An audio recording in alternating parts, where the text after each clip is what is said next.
pequeña introducción con respecto a lo que es montaje. Algunos detalles de montaje los vamos a ver en alguna unidad más adelante. Pero básicamente esta parte lo que habla es del montaje de los quemadores tipo de llama de difusión. Básicamente la mayoría de ellos son quemadores presurizados. Entonces, para el montaje de los quemadores, acá lo que vamos a ver son algunos ejemplos y hacer algunas salvedades. Básicamente un punto importante en el montaje de todo quemador es tratar de que donde se pueda y donde sea presurizado la cámara de combustión sea estanca. Evitemos que los gases de combustión puedan llegar a salir hacia afuera. Existen algunas instalaciones en donde hay tiro balanceado o se trabaja con depresión dentro del hogar, entonces a lo mejor eso no afecta a que puedan llegar a salir gases, pero sí nos puede llegar a afectar a que vaya a entrar aire falso dentro de la combustión, produciendo algunas ineficiencias en nuestros sistemas. Por lo tanto, siempre que se puede, habría que tratar de pensar que la cámara de combustión tendría que ser estanca, o tratar de que sea estanca, excepto que por condiciones de proceso no se pueda llegar a cumplir. Básicamente veíamos que había quemadores del tipo monobloque, quemadores del tipo dúo-bloque. Los quemadores del tipo monobloque son más fáciles de montar. Los dúo-bloque, en algún caso como este, se van a encontrar que hay que montar el ventilador, que hay que montar el conducto que une con el quemador. Una regla del buen arte, sobre todo en instalaciones de mediano tamaño para arriba, es colocar puntas que permitan dilataciones. Recordemos que los artefactos, los sistemas térmicos tienen dilataciones, entonces los equipos rotantes como son los ventiladores tienen vibraciones, siempre es bueno que haya elementos que permiten el libre movimiento. En algunos casos las dilataciones como en calderas grandes pueden llegar a ser muy importantes. Estamos hablando a veces de unos 10-15 centímetros de dilataciones. En instalaciones de una caldera de 200 toneladas hora pueden llegar a tener dilataciones de ese tipo. Entonces hay que tener mucho cuidado. En una calderita de 2 toneladas a lo mejor eso es especial. Bien, normalmente los equipos pueden ir solidarios al frente del sistema térmico a través de bridas, atornillados o soldados, como puede ser este equipo. Dentro del sistema térmico, un punto muy importante en la mayoría de los quemadores, como veíamos algunos de ellos necesarios para la estabilidad de llama, otros necesarios para mantener el calor dentro del sistema térmico, es la confección de los refractarios. En este caso lo que estamos viendo es una imagen de un horno, en donde básicamente lo que es el quemador o la boca del quemador sería nada más que esta. Acá vemos otro ejemplo diferente. Hay diferentes formas de construir los conos refractarios. Básicamente lo que sí se hace es colocar una capa de material aislante y después una capa de material refractario. Estos refractarios pueden llegar a hacerse en forma colada a través de hormigón refractario que se vuelca dentro de moldes, o en algunos casos existen piezas premoldeadas que las cuales se van colocando como ladrillos, como cuchillas o como bloques pegados simplemente con cemento uno contra el otro y se le va dando la forma al cono refractario. Es una tarea bastante especial la del refractario. Generalmente hay personas que son especialistas, son los fumistas en hacer el refractario, y es importante saber que existen varios secretos a tener en cuenta cuando uno hace el refractario, que lo vamos a mencionar después un poquito más adelante.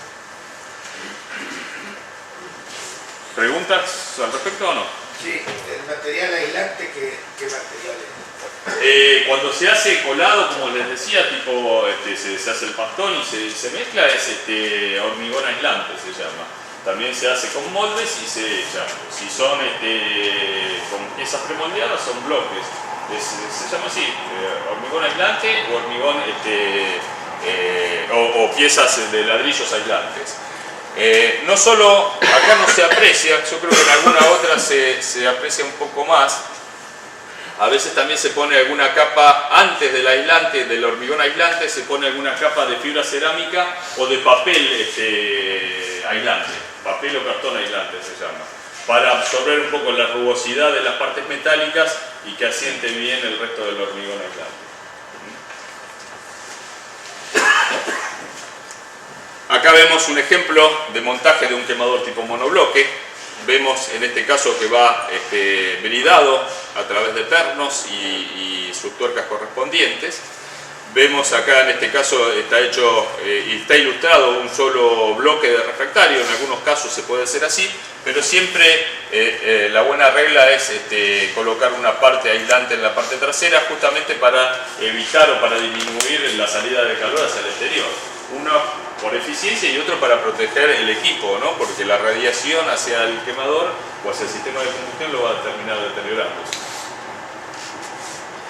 Noten ustedes, cada fabricante de quemadores o cada diseño de quemadores tiene alguna sugerencia particular en cuanto a los ángulos y a la forma que tienen que tener el refractario, el cono refractario. Veíamos que en algunos casos era muy importante para la estabilidad de llama, en otros no tanto, pero es importante seguir las instrucciones del fabricante de cada sistema de combustión con respecto a la forma que tiene que tener. Si el cono refractario es demasiado abierto, el problema que podemos llegar a tener es estabilidad de llama en el caso que la necesite para estabilidad de llama. Si es demasiado cerrada, vamos a tener a lo mejor problemas de combustión, una mala combustión, como a veces pasa, lamentablemente, ¿no? Lo hacen de otra forma y pasa. Una pregunta. Sí. Los conos de refractario, sí, digamos, hay una... En caso de intervenir nosotros, ¿hay una forma o eso depende específicamente del fabricante? Depende del diseño que tenga el quemador y muchas veces es un desarrollo empírico que el fabricante llegó a determinar que el mejor ángulo es ese. Fíjate, este tiene un ángulo de 15 grados con respecto a ahí, el anterior tenía un ángulo de 45 para este modelo, bueno, lo estoy dando para el otro lado. Este tenía un ángulo de 45 grados, este tiene otro ángulo diferente, este tiene un ángulo de 15 grados así. O sea, totalmente empírico. Sí. Cada modelo va a tener un diseño particular y hay que tratar de respetarlo. Cuando... ¿Sí? Adelante. Sí, nada. Cuando se dice un ángulo pequeño que da probable mala combustión, ¿a qué se refiere? ¿Cuánto sería ese ángulo? Cuando si esto llegara a quedar, por ejemplo, recto en el caso de este quemador, lo más probable es que la combustión veamos monóxido durante la combustión. Una consulta, el quemador monobloque o dúo bloque. Sí. ¿Dónde está el límite para la selección? En realidad, el monobloque es una fabricación más económica porque el fabricante la hace en serie, ¿sí? Te arma todo y después el montaje es mucho más simple. El monobloque vos vas y lo montás, lo agarrás a la brida, lo agarraste ahí a la brida y tenés todo hecho. En cambio, en el dúo bloque tenés que andar haciendo otro tipo de instalación. Entonces, siempre, generalmente, por una cuestión de costos, es más económico instalar un quemador monobloque. El problema es que a partir de determinado tamaño ya los fabricantes no pueden fabricar los monobloques. Acá en el país, por lo que yo sé, hay equipos monobloque hasta unos 6 millones de kilocalorías. Arriba de 6 millones de kilocalorías ya el tamaño es tan grande que no se pueden llegar o no se fabrican en nuestro país. En otros países yo he visto equipos monobloques hasta 12 millones de kilocalorías. ¿La vibración del ventilador? No hay problema, obviamente los fabricantes que lo hacen de esa forma te garantizan que no tenés problema de vibración. Igual es un bicho importante, ¿no? 12 millones de kilocalorías, imagínate que es un tamaño bastante grande. Después, por cuestiones de proceso, muchas veces a lo mejor no tenés espacio para poner un monobloque o necesitas alguna característica especial. Por ejemplo, si necesitaras recirculación de gases, no lo podés hacer con un monobloque. Si necesitaras trabajar con un determinado exceso de aire, que a lo mejor el monobloque, el ventilador no te da, tenés que caer en algún duobloque. O un horno donde tenés varios quemadores y necesites colocar con un mismo ventilador alimentar a varios quemadores, ahí tenés que caer en duobloque. El criterio básicamente es ese. Cuando se puede se coloca monobloque por un tema de costo y de simplicidad de montaje. Cuando no se puede hay que caer en el duobloque. ¿Quién quería hacer una pregunta? Yo le quería hacer una consulta. Usted dijo que el ángulo Sí. Al ser más cerrado, si fuera recto, podría generar monóxido de carbono. Sí. ¿El ángulo no es para la estabilidad de la llama o tiene algo que ver con eso? En algunos quemadores participa la estabilidad de la llama, pero si se hace muy cerrado va a generar una mala combustión, por eso le dieron ese ángulo, si no se lo hubiesen dado más cerrado. En otros quemadores no hace falta para la estabilidad de la llama, es más que nada para proteger al equipo.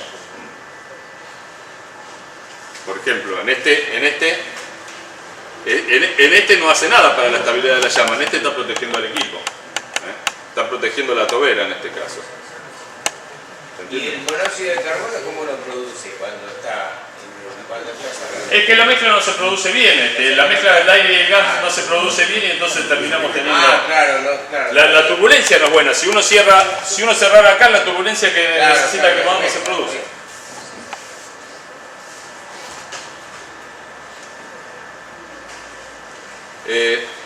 Bueno, acá veíamos este otro ejemplo. Un punto importante, en todos los casos, normalmente antes de colocar el quemador se hace el refractario. Primero se hacen los refractarios y después se monta el quemador. Y obviamente uno no lo puede hacer perfectamente exacto. Siempre queda una luz acá en la boca del quemador que se calafatea con fibra cerámica o con algún material más blando para evitar que quede esa luz. ¿Sí? Acá vemos algún ejemplo del quemador anterior montado en una caldera acotubular. Normalmente la caldera acotubular, a lo mejor para los que no la conocen, la acotubular, yo la vez pasada les había explicado la caldera humotubular o un esquema muy simple de la caldera humotubular. Básicamente, muy esquemáticamente, muy simplemente, la caldera acotubular son uno o varios colectores en donde en la parte de arriba tenemos agua y vapor, en la parte de abajo puede haber un colector donde hay agua y entre los dos colectores vienen la pared de agua que son tubos separados a veces por membranas o separadas por algunas aletas en algunos casos, o en algunas casas muy viejas ni siquiera tienen nada, son simplemente los tubos rellenos con refractario. Cuando hay que montar el quemador, lo que hacen los fabricantes de las calderas es doblan estos tubos para generar el agujero donde va a ir metido el quemador. Lo mismo acá. Y entonces queda generado el hueco donde meter el quemador. Como se ve acá, los tubos en esta vista en planta se fueron doblando y se fueron metiendo atrás. Y estos tubos quedan protegidos por el refractario.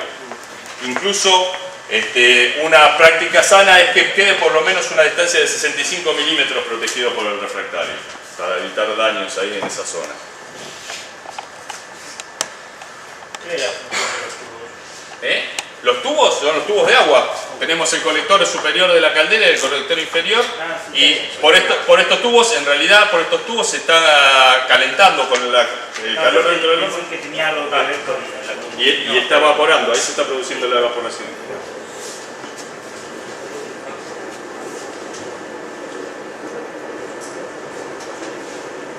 En este caso, bueno, acá este quemador va soldado, por ejemplo, directamente. Suele ser un tamaño más grande, los más chicos se pueden hacer cuidados. Noten ustedes también que dependiendo a veces de los tipos de combustible pueden llegar a variar los refractarios. Fíjense ustedes, acá estamos viendo dos ejemplos del mismo modelo de quemador, en el cual uno trabaja con fuel oil pesado y gas, por ejemplo, y tiene que un refractario un poco más largo que que va a trabajar con diésel o con gas. Lo ven que puede llegar a ser diferente, entonces hay que tener cuidado, también se utilizan otros tipos de combustible.